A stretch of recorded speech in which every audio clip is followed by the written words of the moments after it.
Voulez-vous entendre ce matin ce que l'Esprit a à dire à l'église d'Aurillac? Ça nous concerne nous, puisque nous sommes là. Dans Luc chapitre 14,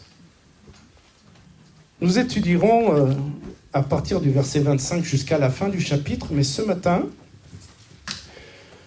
nous allons nous contenter de lire du verset 25 au verset 27. Frères et sœurs, ce matin, je souhaite donc aborder un sujet qui pourrait vous déranger. Cependant, c'est un sujet crucial dont nous devons parler si nous voulons être fidèles à la parole de Dieu. La vraie question, mes frères et sœurs, que j'aimerais qu'on se pose ensemble, c'est est-ce que nous voulons être fidèles à la parole de Dieu? Oui? Oui. Est-ce qu'on veut être fidèle à ce que Dieu nous enseigne dans sa parole? Donc, dans Luc chapitre 14, versets 25 et 27, de grandes foules faisaient route avec Jésus. Il se retourna et leur dit, « Si quelqu'un vient à moi,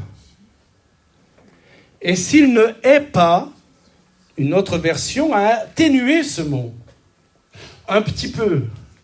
Une autre version dit, et s'il ne déteste pas. On atténue un peu l'idée du mot haïr. Donc s'il ne hait pas son père, sa mère, sa femme, ses enfants, ses frères et sœurs, et même sa propre vie, lisez avec moi dans votre cœur, il ne peut être mon disciple. Le verdict est clair. Pas de négociation, pas de possibilité en relativisant ce qu'on vient de lire. Et on pourrait quand même être disciple de Jésus. Non, le Seigneur Jésus donne la norme. Et mes frères et sœurs, est-ce que vous êtes d'accord avec moi? Jésus gardera la norme. Nous pouvons, nous, essayer de baisser la norme. Les églises peuvent essayer de baisser la norme. Jésus garde la norme. Et il est dit, et quiconque ne porte pas sa croix et ne me suit pas, ne peut être mon disciple. Amen. Permettez-moi de commencer par une observation qui pourrait vous surprendre. Jésus n'était pas très doué pour le marketing moderne. Je m'explique.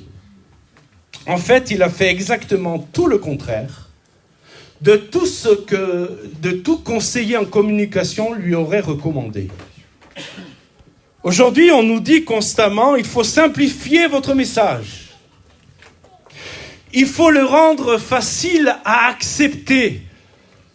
J'ai même entendu un pasteur un jour me conseiller de ne plus prêcher sur l'adultère ou la fornication et de même baptiser des concubins qui n'étaient pas mariés en ajoutant, si tu continues comme ça, tu baptiseras plus personne. Il faut faciliter. Il faut édulcorer. Vous êtes avec moi? Et j'aimerais vous dire ce matin que nous ne baptiserons pas des concubins, mais nous les encouragerons et nous les exhorterons et nous les accompagnerons afin qu'ils règlent leur vie devant Dieu. Vous êtes d'accord avec ça? Je fais une courte parenthèse. Ce pasteur qui m'a dit ça n'est plus dans le ministère. Dieu l'a sanctionné. Parce qu'on ne s'amuse pas avec la parole de Dieu. Et cette mentalité qu'il faut alléger les choses s'est infiltrée dans nos églises aujourd'hui. Nous voulons un évangile facile à recevoir, facile à croire, et écoutez bien, surtout facile à vivre. Mais voici la vérité qui dérange. Ce n'est absolument pas ce que Jésus a fait. Le titre de mon message ce matin peut vous surprendre. Ça ne marche plus? Cécile, il y a le PowerPoint. Tout est prêt. Le titre de mon message ce matin, écoutez bien, c'est « Quand Jésus rend les choses difficiles ». Vous êtes avec moi, mes frères et sœurs? Quand Jésus rend les choses difficiles. Pas faciles, mais difficiles.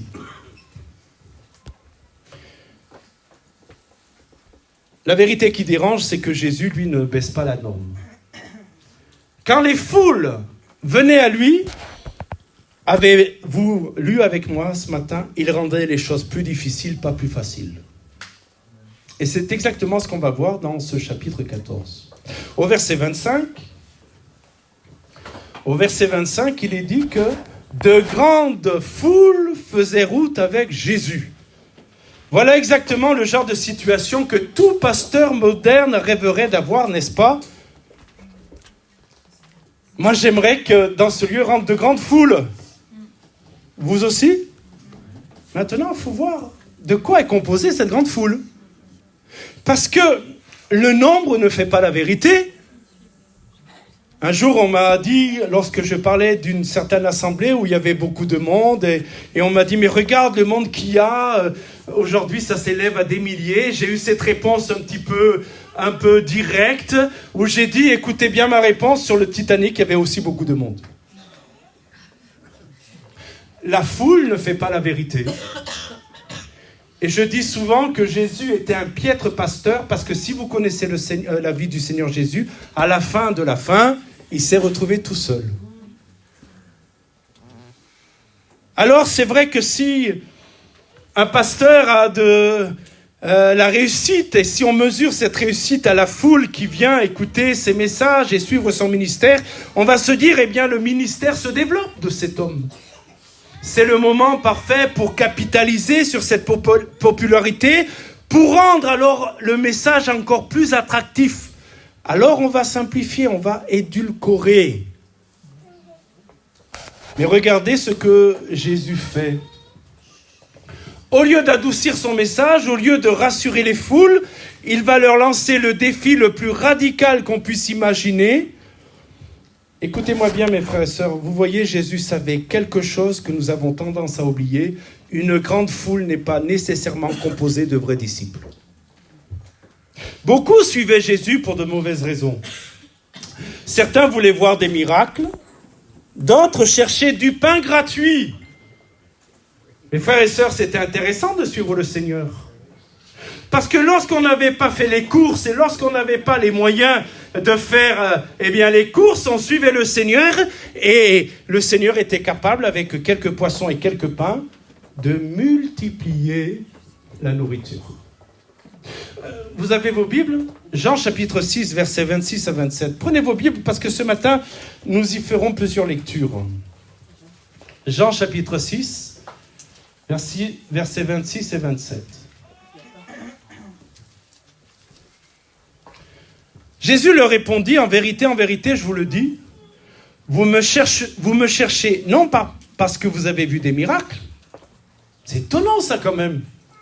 Ils ont vu des miracles et Jésus regarde cette foule et il sait ce qu'il se passe dans le cœur de cette foule qui le suit et il est capable de discerner et dire, vous me cherchez non pas parce que vous avez vu des miracles, parce que ça serait quand même une bonne chose que vous me cherchiez pour les miracles que j'ai accomplis, vous avez vos Bibles sous les yeux, mais parce que vous avez mangé des pains et que vous avez été rassasiés.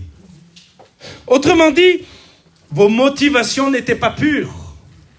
Vous m'avez suivi parce que je pourvoyais à vos besoins. Vous m'avez suivi parce que vous avez mangé à votre faim. Vous m'avez suivi parce que je prenais soin de votre quotidien. Et que Dieu soit béni, je répète ce matin, pour les dons spirituels qui nous ont rappelé cela. Restez avec moi. Que Dieu soit béni pour cela. Le Seigneur nous a parlé ce matin. Il a dit, mais oui, tu pries et Dieu te répond, oui. Mais est-ce que Jésus est au centre de ta vie? D'autres suivaient Jésus parce que c'était populaire, parce que moi je suis sûr que dans cette foule, comme des fois ça arrive dans des mouvements de foule, eh bien à un moment donné, c'est qui? C'est Jésus. Qu'est-ce qu'il a fait? Je ne sais pas trop. Et pourquoi tu es là? Il y a tout le monde qui suit, donc je suis. Mais qu'est-ce qu'il a fait Jésus dans ta vie pour que tu suives? Je ne sais pas trop, mais tout le monde suit. Oh mes frères et sœurs, je prie que dans cette église, il n'y ait jamais des gens qui viennent parce qu'ils suivent parce que les autres suivent, mais qu'ils suivent parce qu'ils ont rencontré Jésus. Qu'ils suivent parce qu'ils ont fait une expérience avec Jésus.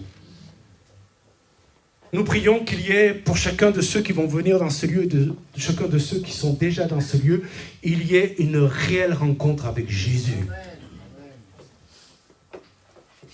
Alors Jésus se retourne vers les foules Et il leur dit quelque chose qui va secouer leur cœur. Il va leur dire au verset 26, « Si quelqu'un vient à moi, qui ne déteste ou qui ne haïsse pas son père, sa mère, sa femme, ses enfants, ses frères, ses sœurs et même sa propre vie, il ne peut être mon disciple. » Alors là, il faut expliquer. Parce que si vous venez ce matin dans ce lieu et si vous pénétrez pour une première fois dans une église évangélique et vous lisez cela, vous allez trouver que les propos de Jésus sont extrêmes, sont trop exigeants. Quel est ce Dieu qui demande d'avoir de la haine pour son père, sa femme, sa mère et ses enfants, ses frères et sœurs, et même sa propre vie pour devenir un disciple de Christ? Jésus nous demande-t-il de détester notre famille, de détester notre propre vie? Le langage est vrai, est incontestablement absolu, définitif, et il pourrait sembler sévère. Mais permettez-moi de clarifier ce que Jésus veut dire ici, parce que c'est absolument crucial. Est-ce que Jésus parle d'une haine émotionnelle? Est-ce que Jésus parle d'une attitude amère? Est-ce que Jésus parle d'une attitude hostile envers nos proches? Est-ce que Jésus nous parle de rancœur envers nos proches? Absolument pas. Ce serait contraire à tout ce que Jésus enseigne ailleurs. Et mes frères et sœurs, quand vous lisez la parole de Dieu, vous découvrirez que ce livre est un livre très équilibré. Et s'il dit des choses dérangeantes dans un certain texte, un certain passage, il l'explique dans un autre. Et je répète ce matin que le meilleur commentaire de la Bible, c'est la Bible. Alors, il faut aller voir ce que dit l'Écriture pour relativiser ces propos qui peuvent être dérangeants lorsqu'il parle de haïr sa propre famille. Nous devons nous souvenir que dans Exode chapitre 20, verset 12, Dieu commande et nous dit « Honore ton père et ta mère ». Oui ou non? Honore ton père et ta mère. Il faut nous souvenir que dans 1 Timothée 5, verset 8, Paul va dire, écoutez bien, « Si quelqu'un n'a pas soin des siens et principalement de ceux de sa famille, il a renié la foi. » Et écoutez bien ce qu'il dit, il est pire qu'un infidèle. Alors que signifie cette parole de Jésus? En fait, c'est ce qu'on appelle un hébraïsme. Avez-vous entendu parler des hébraïsmes? Un hébraïsme, c'est une expression hébraïque très particulière au peuple juif. Et dans Matthieu chapitre 10, verset 37, si vous avez vos Bibles, n'hésitez pas à l'ouvrir. Jésus dit exactement la même chose, mais avec des mots différents. Je répète volontiers, le meilleur commentaire de la Bible, c'est la Bible. Matthieu 10, verset 37. Jésus dit la même chose que nous venons de lire, mais avec des mots différents. Matthieu 10, verset 37. Celui qui aime son père ou sa mère plus que moi, vous êtes avec moi là? N'est pas digne de moi. Et celui qui aime son fils ou sa fille plus que moi n'est pas digne de moi. Et là, on se rend compte qu'il n'est plus question de détester ou de haïr, mais il est question de priorité absolue. Vous voyez, il s'agit de priorité absolue, pas de haine émotionnelle. Il s'agit d'amour comparatif. Dans l'Ancien Testament, dans Malachie chapitre 1, versets 1 et 2, je le lis, ne le cherchez pas, mais Dieu va dire, et ça peut être dérangeant, mais Dieu va dire, j'ai aimé Jacob et j'ai haï Ésaü. Mais Dieu ne peut haïr personne. Vrai ou pas? Dieu a tant aimé le monde qu'il a donné son Fils unique, afin que quiconque croit en lui ne périsse point, mais qu'il ait la vie. Dieu ne hait personne. Vous êtes d'accord avec ça? Mais pourtant, il est dit que Dieu a haï Ésaü. Ce mot haine signifie simplement que Jacob était celui qui avait la priorité dans les desseins de Dieu. Ça ne veut pas dire que Ésaü n'a pas eu de bénédiction, parce qu'il en a eu.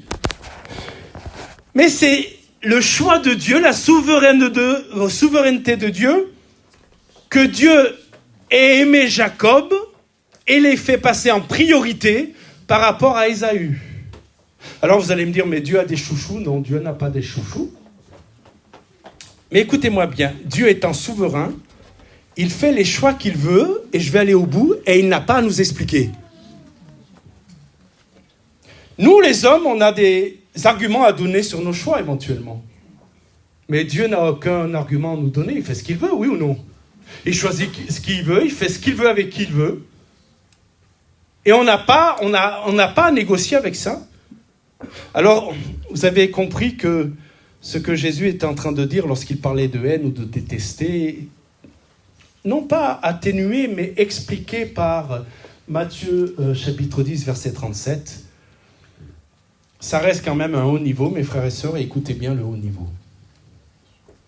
Est-ce que je peux poser la question, vous répondez dans votre cœur, est-ce que ce matin vous voulez être des disciples de Jésus ou des consommateurs de Jésus? Des disciples ou des fans? Alors, si nous voulons être des disciples, le Seigneur va nous dire quelque chose qui n'est pas évident à vivre et nous avons besoin de toute la grâce de Dieu pour le vivre. Voilà ce qu'il nous dit. Nos liens les plus intimes, ceux qui ont toujours occupé une place de choix dans notre vie, ceux pour qui nous avons fait des choix décisifs, ceux qui, en somme, ont tracé notre chemin jusqu'à présent, tous ces liens doivent désormais passer au second plan par rapport à notre relation avec Jésus. Vous entendez? C'est pas qu'on doit détester, mais ça doit passer au second plan. Je le dis devant mon épouse, elle le sait. Jésus passe avant ma femme. Vous allez me dire, il a fait une réunion de couple hier, il est en train de tout casser. Que Dieu soit béni pour la réunion de couple hier, on s'est fait beaucoup de bien. J'espère que vous, les couples, vous êtes fait aussi beaucoup de bien. Mais, Jésus passe avant ma femme. Je ne déteste pas ma femme, c'est pas un scoop, je ne la hais pas. Mais Jésus d'abord. Et il nous est arrivé dans le ministère où, j'ai dû pas abandonner mon épouse, mais la laisser parfois dans une situation difficile de fièvre ou de maladie, et Jésus passait en premier, l'œuvre de Dieu passait en premier parce qu'il y a des âmes qui attendaient. Sans la délaisser, vous me comprenez? Et je voudrais dire à quelques-uns ce matin, il faut que vous vérifiez vos liens. La famille, elle est importante, mais écoutez bien, je sais que ça va être choquant, mais c'est ce que Jésus nous enseigne. La famille passe après Jésus. Et la famille passant après Jésus, je vous assure que Jésus s'occupe de notre famille.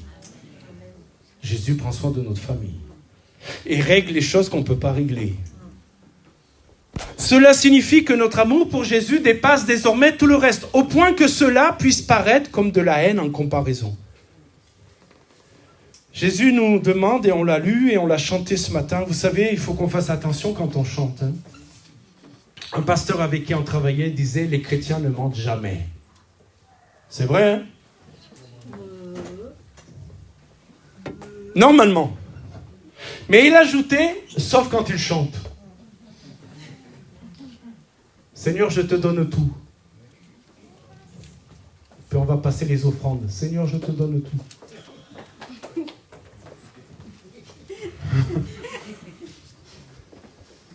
Mes frères et sœurs,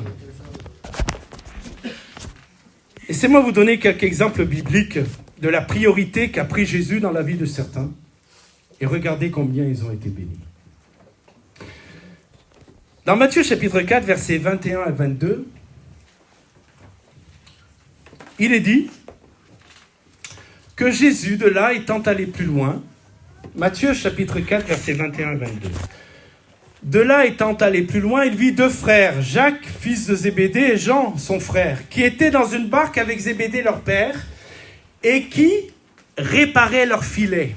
Regardez bien le texte. Il les appela, et aussitôt, qu'est-ce que vous lisez? Ils laissèrent la barque et leur père et le suivirent. Imaginez la scène. Jacques et Jean travaillaient avec leur père dans l'entreprise familiale. Tous les commentateurs sont d'accord pour dire que c'est pas une petite entreprise de pêche, hein, c'est pas une petite barque où ils pêchent 3 sardines par jour, c'est pas ça, hein. C'est une grosse entreprise de pêche. Parce qu'il nous est dit qu'ils avaient d'autres ouvriers avec eux. Donc c'est une affaire qui marche bien. Le chiffre d'affaires est excellent. Et voilà que Jésus vient. Leur affaire avec leur papa est une affaire prospère. Leur avenir est assuré. Leurs épouses sont tranquilles parce que les budgets sont faciles. Les enfants vont dans les meilleures écoles. Et tout est dirigé comme ça. Et un jour, il y a Jésus qui passe. Et il les appelle. Vous avez vu le texte. Il les appela. Et la Bible nous dit, et aussitôt, ils laissèrent la barque et leur père et le suivirent. Aussitôt, ils ont laissé la barque, le commerce, le chiffre d'affaires pour suivre Jésus.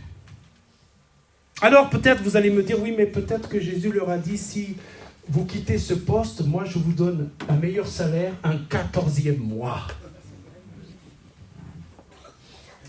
Oh, Jésus leur a dit, si vous connaissez la parole de Dieu, je n'ai pas de lieu pour reposer la tête. Comment on va vivre? Suivez-moi, le reste je m'en occupe. Mes frères et sœurs, ils ont suivi Jésus pendant 3 ans et Jésus s'est occupé de tout. À tel point que lorsqu'il y avait une taxe à payer, il leur a dit, va pêcher là-bas, tu prendras un poisson et dans le poisson, il y aura l'argent pour payer les impôts. Il se peut que cette semaine, nous trouvions quelques frères et sœurs en train de pêcher à la Jordan pour voir s'ils trouveront l'argent pour payer les impôts. Mais ça ne marchera pas. Mes frères et sœurs, je suis en train de dire que quand on suit Jésus, Jésus s'occupe de nous. Il prend soin de nous. Est-ce qu'ils ont eu de la haine pour leur père? Non, pas du tout. Mais leur amour pour Christ était tellement plus grand que tout le reste que peut-être dans le village, on a commencé à parler sur Jacques et Jean. Allez voir le papa. Allez voir les ouvriers en disant, mais tes fils là, ils n'ont pas d'honneur. Ils n'ont pas le sens des responsabilités. Tu as une entreprise qui marche bien, tout va bien, qui va prendre la relève? On a commencé à parler sur Jacques et Jean, peut-être en disant mais qu'ils ne sont pas à la hauteur de leur position de fils. Et cela a été considéré comme de la haine pour le papa. Est-ce que vous me suivez? Et vous voyez, mes frères et sœurs, parfois notre amour pour le Seigneur peut par les inconvertis, mais aussi peut-être par certains chrétiens qui n'ont pas réalisé la réalité de l'Évangile, croire que nous ne sommes pas équilibrés et que quelque part, nous détestons les nôtres parce que nous avons priorisé notre relation avec Jésus. Quand on s'approche du Seigneur, et je m'adresse aux futurs baptisés, on en a parlé, ces rapports émotionnels sont difficiles à gérer. Parce que nous avons un cœur aussi. Et parfois le Seigneur, par le Saint-Esprit, va nous demander de rompre avec certaines choses. Non pas parce qu'elles sont mauvaises en soi parfois, mais parce qu'elles prennent la priorité. Et mes frères et sœurs, je dis ce matin que le véritable évangile et les propos de Jésus, car ce ne sont pas mes propos, ça serait mes propos, j'aurais arrêté et j'aurais même pas commencé à prêcher. Mais parce que ce sont les propos de Jésus, nous pouvons dire ce matin que Jésus peut parfois sembler exigeant. Mais mes frères et sœurs, marcher avec Jésus, c'est exigeant. Surtout dans le monde dans lequel nous sommes aujourd'hui, oui ou non? Et Jésus ne nous a jamais trompés. Il nous a toujours dit que le chemin que l'on empruntait avec lui n'était pas le chemin large et spacieux. Et il a dit que c'était le chemin étroit. Et écoutez-moi bien, mes frères et sœurs, ce chemin étroit est le plus sûr.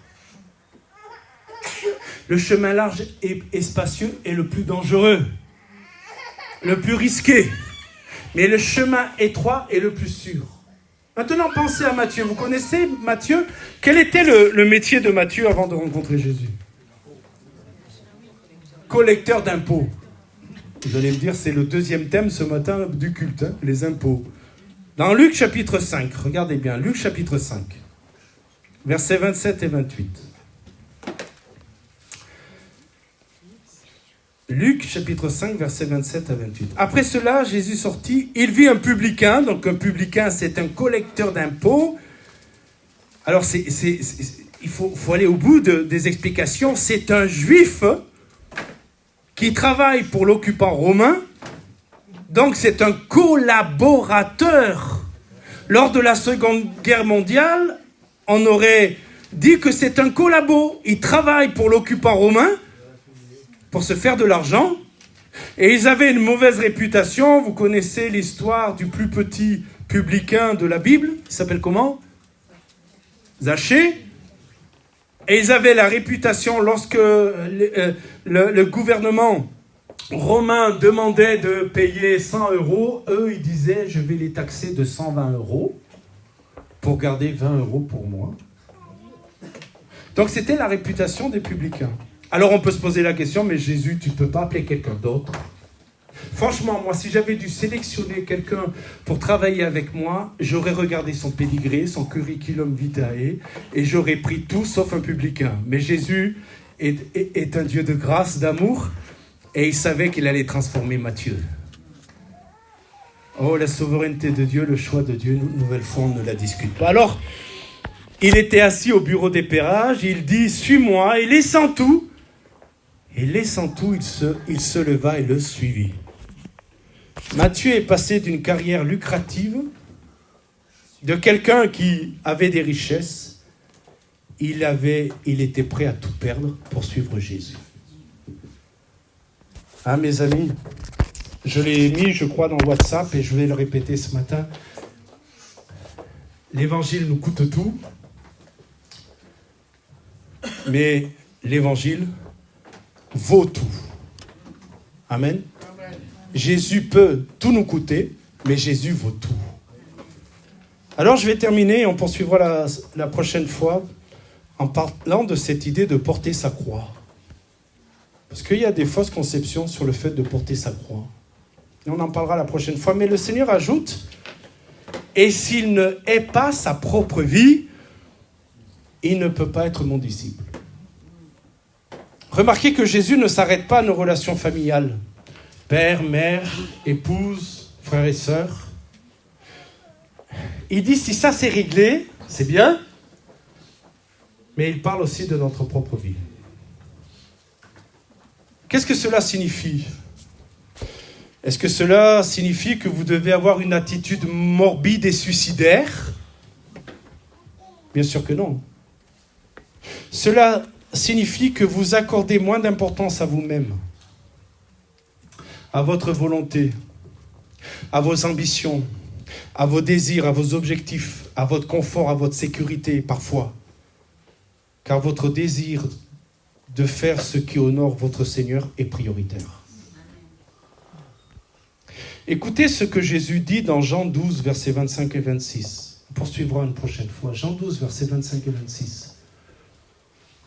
Les propos de Jésus sont parfois dérangeants. On a envie de dire au Seigneur, on ne peut pas négocier un peu sur ce point. Vous savez, il y a toujours des gens qui négocient. Ça coûte 100 €, ils négocient. Moi, je négocie souvent. Ma femme, elle fait comme ça. Et des fois, j'arrive. Les jeunes là qui sont inscrits pour ECHO, ils savent, les responsables de jeunes, ils savent que j'ai négocié. J'ai négocié le prix. Et grâce à Dieu, on est arrivé à faire baisser un peu le prix. N'est-ce pas les responsables de jeunes ? J'ai pas lâché le truc. Je dis, on va négocier. Mais il y a toujours des gens comme ça, pour négocier. Et on a envie de dire au Seigneur, on ne peut pas négocier un peu avec ça ? Allez, Seigneur, baisse un peu. Ça va. Regardez ce qu'il dit. Celui qui aime sa vie la perdra. Celui qui aime sa vie la perdra. Et celui qui hait sa vie dans ce monde la conservera pour la vie éternelle. Si quelqu'un me sert, qu'il me suive. Et là où je suis, là aussi sera mon serviteur. Si quelqu'un me sert, le Père l'honorera. Matthieu 16, versets 24 et 25. Alors Jésus dit, Matthieu 16, versets 24 et 25. Alors Jésus dit à ses disciples, si quelqu'un veut venir après moi, qu'il renonce à lui-même. Qu'il renonce à lui-même. Qu'il se charge de sa croix et qu'il me suive. Car celui qui voudra sauver sa vie la perdra, mais celui qui la perdra à cause de moi la trouvera. Amen. Alors qu'on va vers la conclusion et qu'on va avoir un temps de prière avec un chant pour nous conduire dans ce temps de prière. Quand nous venons à Christ, nous ne l'ajoutons pas simplement à notre vie. Écoutez bien, Jésus ne vient pas s'asseoir à côté de nos autres priorités en attendant son tour. Je répète. Je savais ce matin qu'il n'y aurait pas beaucoup d'amen. Le Seigneur m'avait dit qu'il n'y aura pas beaucoup d'amen. Dieu est bon, Dieu veut te guérir, Dieu veut te sauver. Amen, vas-y pasteur, on est avec toi. Dieu nous demande de renoncer à la vie. Écoutez bien. Et cela a été dit d'une certaine façon dans un temps spirituel. Sous une autre forme, mais cela a été dit. Parce que le Seigneur sait parler à son peuple. Jésus ne vient pas s'asseoir à côté de nos autres priorités en attendant son tour. Il n'est pas là en nous disant, quand tu auras fini avec les autres priorités, je viendrai. Non, non, Jésus nous dit, moi ta priorité, moi d'abord, moi d'abord, moi d'abord. Sans négliger le reste. Alors ne me dites pas, demain matin, j'ai démissionné, j'ai appelé mon patron, je vais pas au boulot parce que je vais passer mes journées en prière, parce que tu as dit qu'il fallait que ce soit la priorité. Soyez pas mystiques, soyez pas déséquilibrés. Allez au boulot, mais au boulot, dans votre cœur, c'est Jésus qui est la priorité. Amen. Tout en travaillant, c'est Jésus que vous louez. Quand vous avez un moment, c'est Jésus que vous adorez en esprit, en vérité. Oui, vous travaillez parce qu'il faut nourrir, parce qu'il faut payer les factures, mais votre cœur, c'est pour Jésus, alléluia. Non, quand Jésus vient dans une vie, je parle à nos futurs baptisés, il prend le contrôle de tout. Il devient le centre, la source et le but de notre existence. Mais commençons plutôt, il devient la source de notre existence. Parce qu'il est la source, il devient le centre. Et parce qu'il est le centre, il devient le but. Mes frères et sœurs, je vais peut-être vous choquer, mais pour Jésus, on n'a pas de vie privée. Je vous choque? Peut-être vous pourriez dire à votre pasteur, mais ça c'est ma vie privée, pasteur, ça ne te regarde pas. Je fais ce que je veux dans ma vie privée. Fais ce que tu veux dans ta vie privée. Et j'espère que ce que tu fais dans ta vie privée honore le Seigneur. Par contre, je peux te dire, mon frère, ma sœur, que ça regarde le Seigneur. Amen. Que quand tu es loin du regard du pasteur, de son épouse, des anciens de l'église, ce que tu fais dans ta maison, derrière ton écran d'ordinateur, mon frère, ça regarde le Seigneur. Amen. Ça regarde le Seigneur.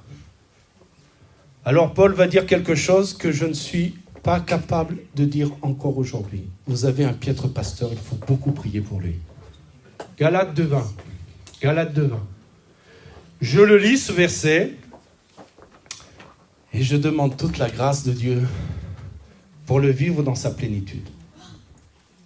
Galates 2:20, vous connaissez ce verset, c'est Paul qui dit, et Paul a fait la démonstration que ce n'est pas un beau parleur. Vous savez, il y a des gens, c'est des beaux parleurs, mais quand vous les voyez vivre, vous dites, mais les actes ne suivent pas la parole. Hein. Vous me suivez là? Vous êtes d'accord avec ça? Mais Paul, lui, c'est pas un beau parleur. Regardez son ministère, regardez ce qu'il a vécu. Il va dire, j'ai été crucifié avec Christ, et si je vis, ce n'est plus moi qui vis, c'est Christ qui vit en moi. Ben, mes frères et sœurs, je le dis en toute humilité, vérité, je le lis, je dis ouais, mais j'ai encore des progrès à faire. Peut-être je suis le seul, hein. Priez, toute l'église, priez pour votre pasteur, ma femme, elle prie pour moi beaucoup, pour que je change, pour que je sois transformé. Alléluia. Mais c'est pas facile à vivre ça. Si je vis, ce n'est plus moi qui vis, c'est Christ qui vit en moi. C'est-à-dire que Christ a la priorité. Christ a la priorité, on en reparlera sur mes décisions, sur mes choix, sur ma vie. Je ne mets pas le Seigneur au courant de ce que je fais. Je lui demande, est-ce que tu veux que je fasse ça? Et s'il me dit oui, merci Seigneur, tu seras avec moi. S'il me dit non, j'arrête. Parce que Christ est ma vie. Oui, mais je suis amoureux, je suis amoureuse. Je l'aime. Ah, mais si Dieu te dit non. Si Dieu te dit, ça ira pas. C'est pas le conjoint qu'il te faut. Oui, mais je l'aime. Ça suffit pas. Il faut que tu aies l'approbation de Dieu et la paix de Dieu. Il faut que Dieu... Et mes frères et sœurs, écoutez-moi. S'il y a une affaire où Dieu doit être présent, c'est bien dans le couple. J'ai telle ambition, je veux acheter un champ, je veux acheter une maison. Je vois déjà l'argent que je vais me faire. Vous êtes avec moi là? Dieu dit non, c'est pas pour toi. Moi j'ai autre chose pour toi. T'as quoi? Tu n'auras jamais de maison, mais tu vas me servir d'une manière incroyable. Des âmes vont être sauvées par toi. Alléluia. C'est plus moi qui vis. C'est Christ qui vit en moi. C'est plus moi qui décide, c'est Jésus qui décide pour moi. Ah, mes frères et sœurs, vous savez comment ça commence cette affaire? Par la mort. Parce que Paul dit qu'il a été crucifié avec Christ. En fait, il est mort. Le Paul qui faisait ses choix, qui décidait ce qu'il voulait, il dit il n'existe plus. Et on a dit à nos baptisés que le jour du baptême, ils vont signifier qu'ils sont morts. On leur a dit, soyez vraiment morts avant de passer par les eaux du baptême, parce que je leur ai dit, l'eau dans laquelle vous êtes baptisés, c'est l'eau de la ville, elle n'a aucun pouvoir miraculeux de transformation.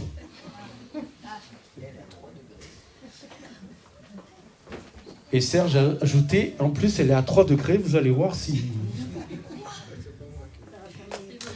Écoutez-moi bien, le baptême ne sauve pas.